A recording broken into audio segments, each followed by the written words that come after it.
They worked with some of the footage taken by our own Al Jazeera crews, some of the aftermath taken by Mediatown and others, and worked to reconstruct the position of Hind Rajab's family car, of the gas station where they were, and of the tank where it was, to kind of conclude the number of bullets that were fired, bullet holes.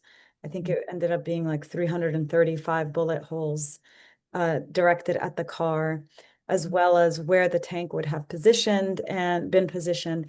And the fact that, given that it was a Markava tank, the fact that the soldiers could likely see who they were shooting at, which is like this unarmed family trying to go on their way. And I think it was just so powerful for people. And then same with Earshot, just using audio from the phone calls of Hind and her cousin, where they could hear the bullets to determine what kind of weapon was likely used.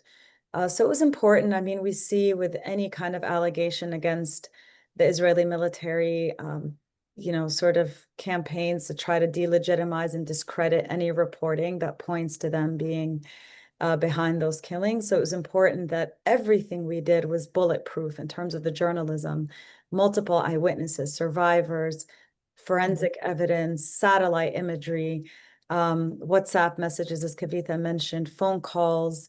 Even with the execution, I mean, we didn't want to re-traumatize the family that had survived, so we ended up counting on Sanad, which is Al Jazeera's investigative, open source investigative unit, to collect the testimony that they had already gotten from the survivors.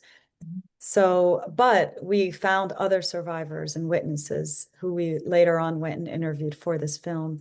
So it was important to keep in mind some of the ethics of this kind of reporting, not re-traumatizing people, and not making them retell the most horrifying experiences of their life again unnecessarily, but to make sure that any piece of evidence that was out there, we got our hands on to bulk up that reporting.